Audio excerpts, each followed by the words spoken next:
Tov Beshem Hashem Naaseh Venasliach, on est mercredi 23 septembre, le He du mois de Tishrei Lechaim Tovim ou Shalom. Shiur acheté par Ilum Shem, il ne veut pas qu'on donne son nom, mais en l'honneur de Rabbi Nachman de Breslev, Bezrat Hashem. Nous, aujourd'hui, donc c'est un jour spécial pour nous, puisqu'on fait des shurim sur une série de cours qui s'appelle Supplication et amélioration de son judaïsme, qui correspond au Tikkun de Rabbeinu Nissim ou du Rav Chida, que nous allons, Bezrat Hashem, décortiquer un tant soit peu ensemble pour nous préparer à une meilleure année et une amélioration de notre judaïsme avec l'aide d'Hachem. On pensera aussi à la Refoua Shlema, le Srut Rabbi Nachman, de tous les malades d'Israël, Bichlala Moratim, Yagdosha Vateora, Yosef Chaim Ben Vesaouda, Refoua Shlema aussi pour Tzipora Batsara, Sivan Bat Tzipora, Ari Yehuda Ben Tzipora, Meir Ben Chana, Oufren, on pensera à notre ami Mordechai,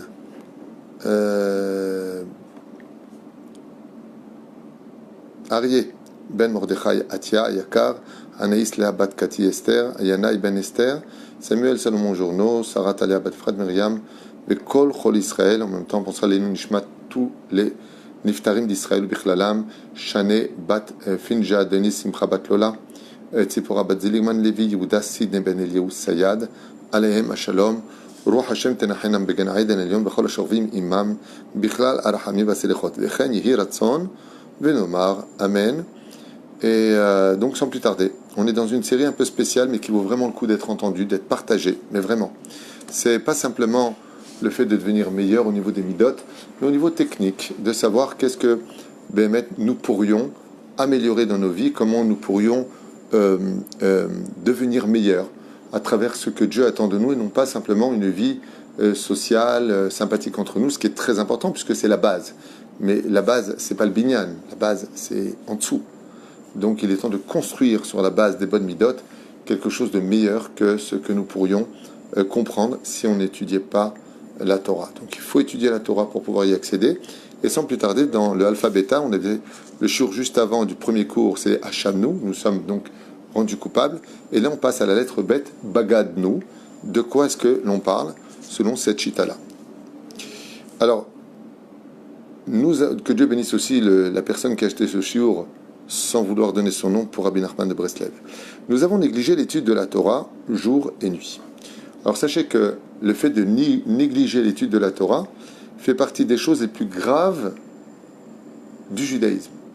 C'est-à-dire que, à toute occasion dans la vie d'un juif, à toute occasion, dès qu'il a un moment de libre, il se doit d'étudier la Torah. Je voudrais faire une parenthèse d'un tzaddik dont le nom m'échappe, je ne me rappelle plus comment il s'appelle, qui avait dit « J'ai fini le chasse en 5 minutes. J'ai étudié tout le Talmud en 5 minutes. » Tout le monde comprendra que c'est impossible. Alors on lui a posé la question, on lui dit « Mais comment vous avez pu finir tout le Talmud en 5 minutes ?» Il dit « C'est très simple. Dès que j'avais 5 minutes de libre, j'étudiais le Talmud. » Et quand est-ce qu'elle avait 5 minutes de libre? Quand il rentrait dans le bus pour aller de son travail à chez lui. Et de chez lui à son travail, il y avait 5 minutes de bus. Et pendant ces 5 minutes, il ne chômait pas. Il prenait un petit Talmud de poche et il l'étudiait. Il a mis des années pour le finir. Mais il a dit en 5 minutes, j'ai fini le Talmud. Si on comptait le nombre de temps, de livres que nous avons tous les uns les autres, combien de Talmud on aurait pu finir en une vie? Mais la reine, il est impératif de soigner cette Nekuda. Alors si le Talmud c'est trop dur, ça peut être 2 halachot, ça peut être une biographie d'un Rav, ça peut être lire 2 lois du Lashon Hara, par exemple, du Chafetz Chaim. Surtout qu'aujourd'hui, tout a été traduit au niveau de l'hébreu en français. On peut aussi écouter un cours sur le trajet, ou même quand on fait du sport. Mais la reine, le fait de négliger l'étude de la Torah est considéré comme étant quelque chose d'extrêmement grave. Et c'est pour cela que d'ailleurs un des plus grands remèdes à tous les problèmes de nos vies, on voudrait avoir un enfant, une meilleure parnassa, trouver un zivoug, se marier, ainsi de suite, la santé, c'est justement de prendre sur soi la mitzvah de étudier la Torah. L'une des premières questions qu'on posera à un homme quand il partira de ce monde, c'est donne-moi tes heures d'études. Ensuite, l'homme sera face à une autre question. Pourquoi n'as-tu pas étudié la Torah alors que tu aurais pu le faire? Et je vous dis franchement, c'est certainement la chose la plus difficile à répondre. On a du temps pour discuter, on a du temps pour des films, on a du temps à perdre. On n'a pas beaucoup de temps ou l'envie d'aller étudier la Torah. Alors le problème, je veux dire où il est. C'est que l'étude de la Torah ne vient chez l'homme que quand il étudie la Torah. Ça veut dire que plus tu vas étudier la Torah, plus tu auras envie d'étudier la Torah, moins tu vas étudier la Torah, et moins tu auras besoin ou envie d'étudier la Torah. La reine, il est impératif en ce qui concerne cette mitzvah-là, de se faire un peu violence. C'est pour ça que les femmes, vous avez un très grand rôle à jouer quand vous avez le mérite d'être marié ou d'avoir des enfants. C'est que le plus dur, c'est pas d'étudier pour les hommes, c'est la fainéantise d'aller chercher un livre, de l'ouvrir et d'étudier. Une femme qui veut construire sa maison juive fera semblant de donner à son mari l'impression d'être le maître absolu. En lui disant, chérie, tu sais, j'ai lu un truc comme ça quand tu n'étais pas là, j'ai pas compris. L'homme, automatiquement, il va être content. Je vais expliquer à ma femme. Il va commencer à étudier. Ça ne te dérange pas pendant que je fais le truc, tu me lis à voix haute. Ishar, la femme, Chochmat Nashim Banta Beta. La sagesse de la femme peut construire une maison. Parce que le Yetzer Hara nous rend fainéants sur bien des domaines dans les mitzvot, comme se lever le matin. Mais en ce qui concerne l'étude de la Torah, il est particulièrement virulent. Pourquoi ? Parce que tout comme une voiture ne roule pas sans essence, avec très peu d'essence, il ne va pas très loin. Ainsi donc, dans l'étude, quand on étudie beaucoup, on a beaucoup d'essence. On peut aller très loin dans son judaïsme. Mais, quand on étudie très peu, on peut qu'aller qu'au bout de la rue. Ce qui fait qu'on va avoir un judaïsme qui va stagner. Et la reine, dans cette mitzvah-là de Bagadnu, qui veut dire « nous avons trahi », Dieu nous a donné la Torah, ne le trahis pas. Dès que tu as un moment de libre, étudie la Torah. J'aimerais juste finir cette parenthèse si importante. Pour nous répondre à une question fondamentale. On n'est pas des robots, on n'est pas des anges. Après, on doit travailler, on doit se reposer, on a des enfants, on a une épouse. Comment mener à bien tout ça ? Les sages nous ont promis que si une personne remplissait ses fonctions et que dès qu'il aurait un moment de libre, il le donnerait à l'étude de la Torah. Donc il a aidé sa femme, il a fait ce que tu veux. Il va étudier la Torah à ce moment-là. Il aura le salaire de comme si qu'il avait étudié 24 heures. Parce qu'effectivement, il faut aussi qu'il travaille, il faut aussi qu'il s'occupe des enfants. Les enfants, c'est pas l'histoire d'une nuit, mais l'histoire d'une vie. Mais la reine, s'il démontre qu'au moment où il est libre, il veut étudier la Torah, Dieu dit, alors puisque je vois qu'à chaque fois que tu es libre, tu veux étudier la Torah, je considère que c'est parce que tu étais occupé que tu n'as pas étudié la Torah. Mais si tu n'avais pas été occupé, tu aurais étudié la Torah. Ainsi donc, je te compte 24 heures d'études. Et le salaire deviendra incommensurable. Aussi bien pour l'homme que pour le monde futur. On avance. Nous avons fait en sorte que d'autres cessent leurs études. Shem Yishmor Yirachem, une des choses sur lesquelles on ne fait pas attention, c'est que des fois nous-mêmes on n'étudie pas, mais on empêche les autres d'aller étudier. Comme une fois j'étais chez quelqu'un, et je dis à la personne, tu veux étudier un petit peu? Il m'a dit, ouais, Bekef. Et son frère est venu, il a dit, non, tu veux pas qu'on parte au foot? Excusez-moi, arabe, mais c'est vrai, on doit partir au foot. Chaval, lama. Que toi, tu étudies pas, c'est une chose. Mais que tu empêches les autres d'étudier, ça c'est chamour. C'est comme ceux qui sont à Vrech. Si tu peux les soutenir, qu'eux au moins ils étudient la Torah pour toi, tu as une partie avec eux, tu es choutav, tu es associé avec eux. Mais la reine, le Baal Pelioetz nous dit, quand tu vois quelqu'un qui étudie la Torah, même de lui dire bonjour, ne lui dis pas. Pelioetz, il dit pourquoi? Parce que tu vas le cesser dans l'étude de la Torah. Il y a une grande question qui se pose à propos de Rivka. Vous savez que Rivka était enceinte de 2 jumeaux, Yaakov et Esav, et qu'elle ne supportait pas ce combat intérieur dans ses entrailles où ses 2 enfants se battaient. Il voulait aller au Beth Midrash, et ça voulait aller dans une maison d'Avodah Zara. Et ce qui est très curieux, c'est que elle partira enceinte jusqu'à Tzfat. Et qu'est-ce qu'il y avait à Tzfat? La première yeshiva de l'humanité, la yeshiva de Shem et de Ever. Comme ça dit le Midrash. Et elle va aller les voir en leur demandant pourquoi elle subit autant de souffrances. Et là, Shem va lui répondre, Ish negoim bebitner, verav yavot saïr. car tu as 2 enfants, tu n'en as pas qu'un. On comprendra de là qu'elle va mettre au monde 2 nations. Le sage me dit, mais je ne comprends pas. Yitzhak, il était juste dans la tente d'à côté. Pourquoi t'es parti jusqu'à Sfat? En plus enceinte. Pourquoi t'as fait ça? Écoutez bien la réponse des commentateurs. Car Rivka voyait son mari étudier toute la journée et ne lui a jamais parlé de ses souffrances de peur qu'il s'inquiète et quitte l'étude de la Torah. Rivka dit, comment mon mari étudie la Torah? Est-ce que je vais le déranger? C'est pour ça qu'elle est partie voir Shem Ve'ever. Car elle ne voulait pas que son mari n'ait pas toute la concentration nécessaire pour grandir en Torah et devenir le père de la nation juive. Eloké Abraham, Eloké Yitzhak, Veloké Yaakov. Je me souviens qu'une fois, le Rav Sheinin, Shlita Shebadei L'Chaim Alukim, le grand rabbin d'Ashdod Ashkenaz, Yedid Nafshi, Ish Tzadik, Rav Sheinin, m'a raconté que quand j'avais été le voir, il était en deuil de la mort de sa femme, Alea Shalom, la rabbinite Sheinin. Il m'a raconté que le jour où il s'est marié avec elle, après ils sont rentrés à la maison, et que le premier Shabbat qui est arrivé, le Rav Sheinin s'est levé pour débarrasser avec sa femme, pour l'aider. C'était le Shabbat Ratan. Et sa femme l'a regardé comme ça, et il lui a dit, non pardon, c'était pas le Shabbat Ratan, c'était le Shabbat après le Shabbat Ratan, autant pour moi. Et il lui a dit, si j'avais voulu épouser un garçon de café, je ne t'aurais pas épousé. Si je t'ai épousé, c'est parce que tu es un grand élève du Rav Shach et que je veux étudier un Tamid Chacham. Alors laisse-moi débarrasser et toi étudie la Torah. Et il est devenu le grand rabbin d'Ashdod, un des plus grands rabbins référencés du monde ashkénaze. Azé Nehemar, sorte que d'autres cessent leurs études, fais attention de ne pas cesser l'étude de celui qui étudie la Torah. C'est bien entendu, maintenant tu as vraiment besoin, tu as besoin. Je vais faire une parenthèse quand même à ce propos, c'est que des fois, nous les hommes on triche.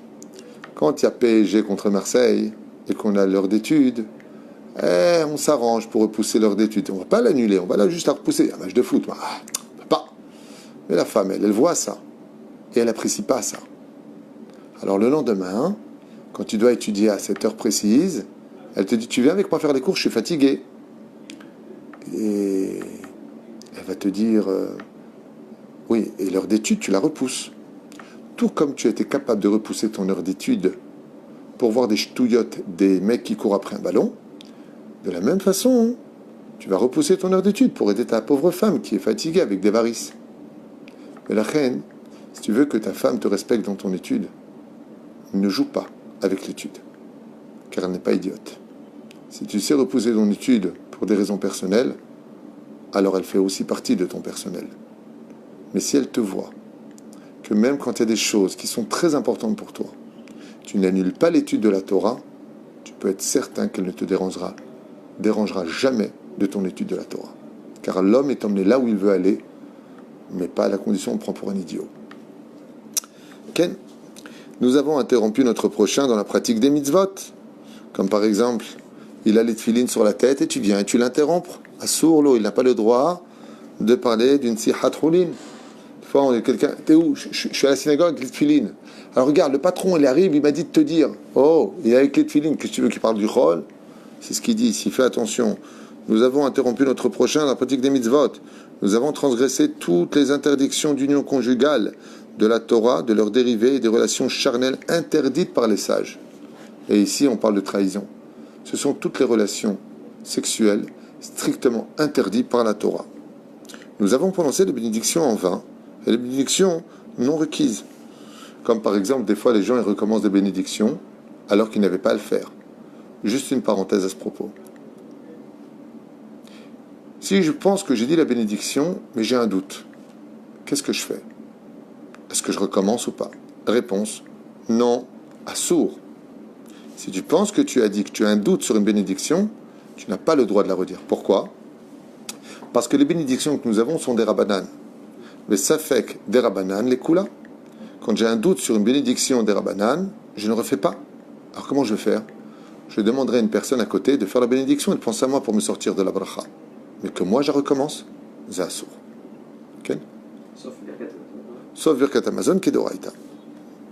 Nous avons prononcé des bénédictions précipitamment, sans requise, sans invoquer le nom de Dieu et la royauté, en sautant des mots et des lettres. Oh! Et sans la moindre conviction. 3 choses sont citées d'une importance capitale des bénédictions que nous prononçons. La première, c'est de les dire sans aucune conviction, c'est-à-dire qu'on les dit de façon très machinale, alors qu'on va prononcer le nom de Dieu et le nommer roi du monde. Melech haolam, c'est pas n'importe quoi. Deuxièmement, de ne pas avaler les lettres. Troisièmement, de comprendre qu'une bénédiction se divise en 3 compartiments. Ceci étant, il est important de retenir que quand on fait une bracha, imaginez comme ça juste une question. Je vous pose une question. Imaginez que vous êtes au restaurant avec votre épouse et que d'un coup, vous ayez à la table, à droite, à gauche, derrière et devant, la table du Rabbi Lubavitch, la table de Baba Saleh, la table du Rav Kook, le Rav du Rav Ovadia Yosef, qui est juste, ils vous regardent. Et pendant la bénédiction, ils vont tous vous regarder. Comment vous allez la faire, cette bénédiction? Waouh! Baruch, Ata Hashem, waouh! Mais pas dans un paro. Tu dis, hein? Pourquoi? Parce que tu veux la jouer cool. Hey, on te regarde. Sachez que chaque fois qu'un juif prononce une bénédiction, tous les anges de tous les univers que Dieu a créés nous regardent. Ce n'est pas des tzadikim. Dieu lui-même nous regarde. Comment tu prononces la bénédiction? La reine, quand on fait une bracha, il y a 2 choses qu'il faut savoir. On ne prononce pas une bracha avec le bout des lèvres. Comme souvent, tu vois des gens, ils prennent le verre d'eau à une vitesse rapide. Entre le fait qu'ils aient pris la main, avec leur main, le verre d'eau à la bouche, ils ont déjà fait la bracha. C'est impossible. C'est ce qu'il dit ici. Une bénédiction se prononce en 3 compartiments. Baruch Ata Hashem. Et on s'arrête 1 seconde, même pas. Il y a une virgule.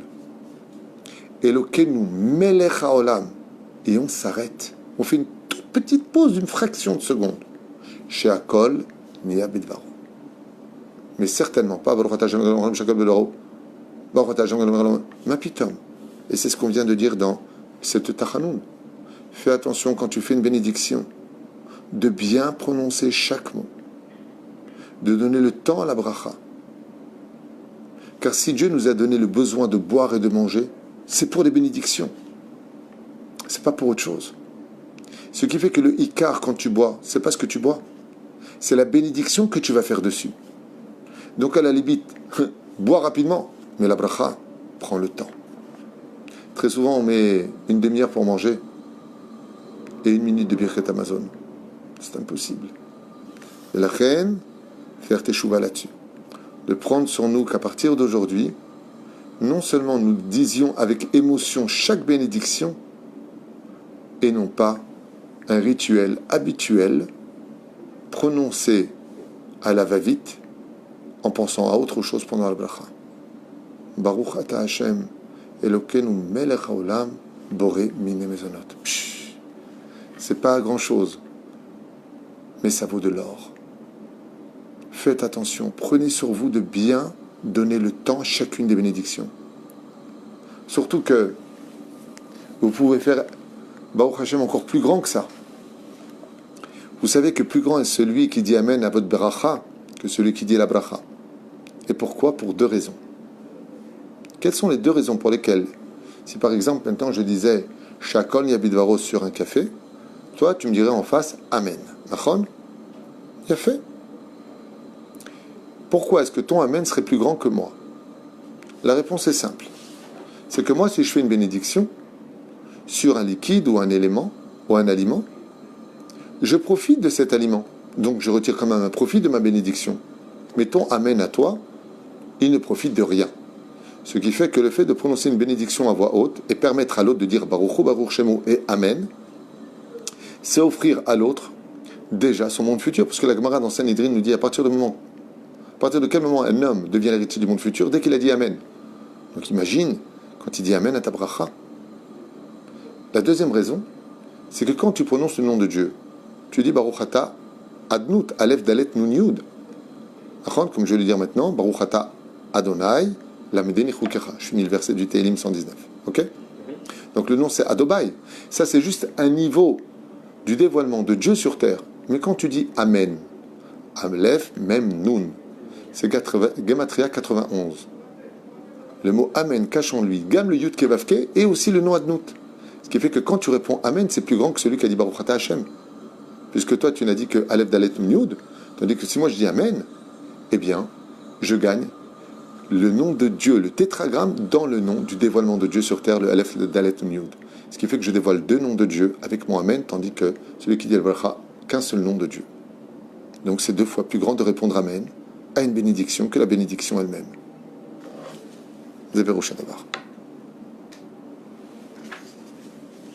Nous avons inventé des introductions.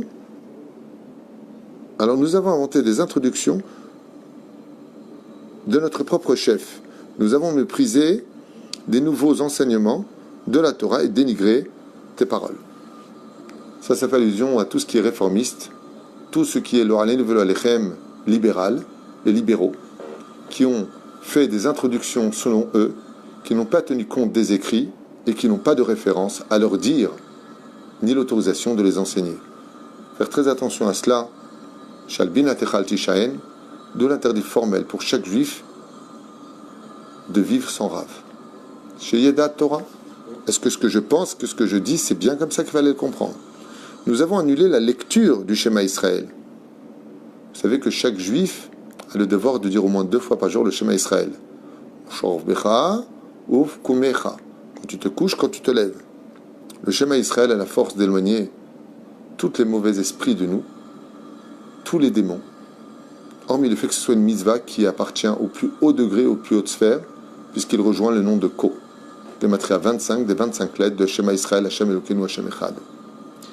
La prière, Oy vavoy de rater la prière, Chaz v'shalom. Les tzitzit ou les tefilin. La Gemara nous dit, celui qui ne met pas ses tefilin, en lo chelek l'olam haba. Combien sont idiots tous ces gens qui ne portent pas le tzitzit katan? Car quand tu portes le tzitzit katan, chaque pas que tu fais avec, tu crées un ange. Combien de mitzvot tu peux créer sans le sentir sur toi? On raconte qu'une fois, le Chafetz Chaim Aradin a vu un juif charpentier qui travaillait sous le soleil en train de taper le bois, les planches de bois pour créer un toit. Et il était torse nu. Alors le Chafetz Chaim l'a appelé et lui a dit, Tzadik, pourquoi tu n'as pas de tzitzit katan sur toi?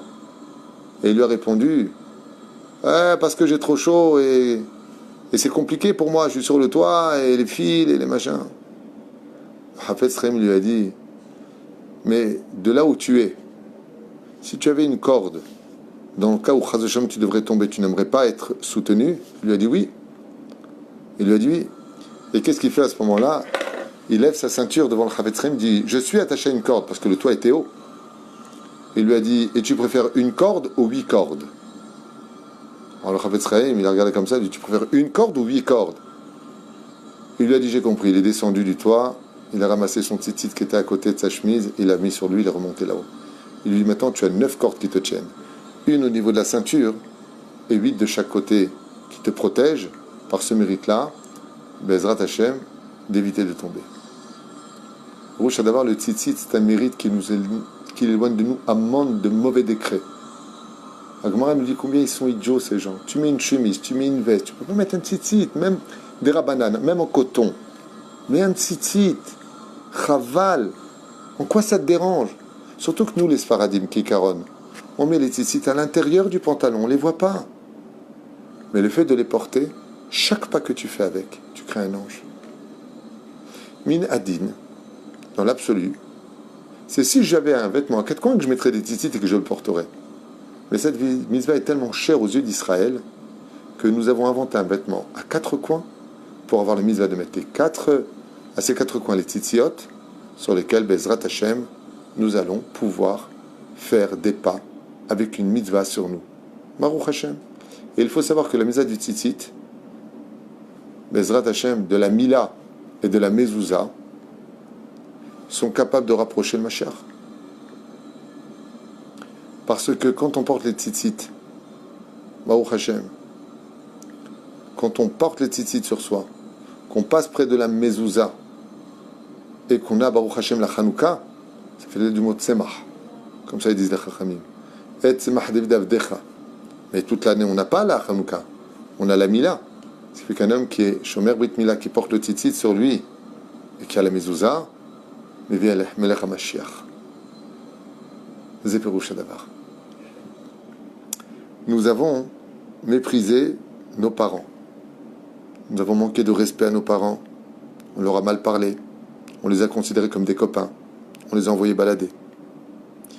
On a mal parlé à notre frère aîné ou notre sœur aînée, pour qui on se doit aussi d'avoir du respect.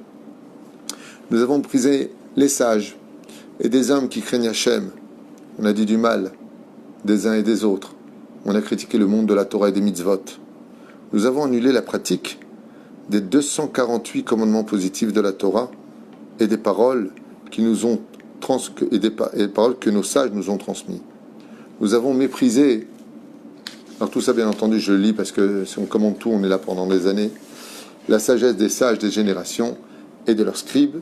Nous avons perturbé notre esprit pendant la prière et l'étude par les vanités de ce monde d'ici là. Alors le dernier aussi est important à le citer, c'est que quand on rentre dans la prière, on se prépare psychologiquement à rentrer face à Dieu. Et la deuxième chose, quand on étudie la Torah, on ne sort pas du contexte de l'étude de la Torah à parler de choses vaines qui n'ont pas de rapport avec le texte de l'étude de la Torah. Tout ce que vous venez d'entendre demande pour chacun de nous, hommes comme femmes, un peu de méditation pour devenir meilleur dans notre judaïsme. Et de façon plus simple, quand tu es avec une mitzvah, reste avec la mitzvah. ברכה והצלחה, זכות רבי נחמן יגן עלינו ועליכם ועל כל עם ישראל. תודה רבה.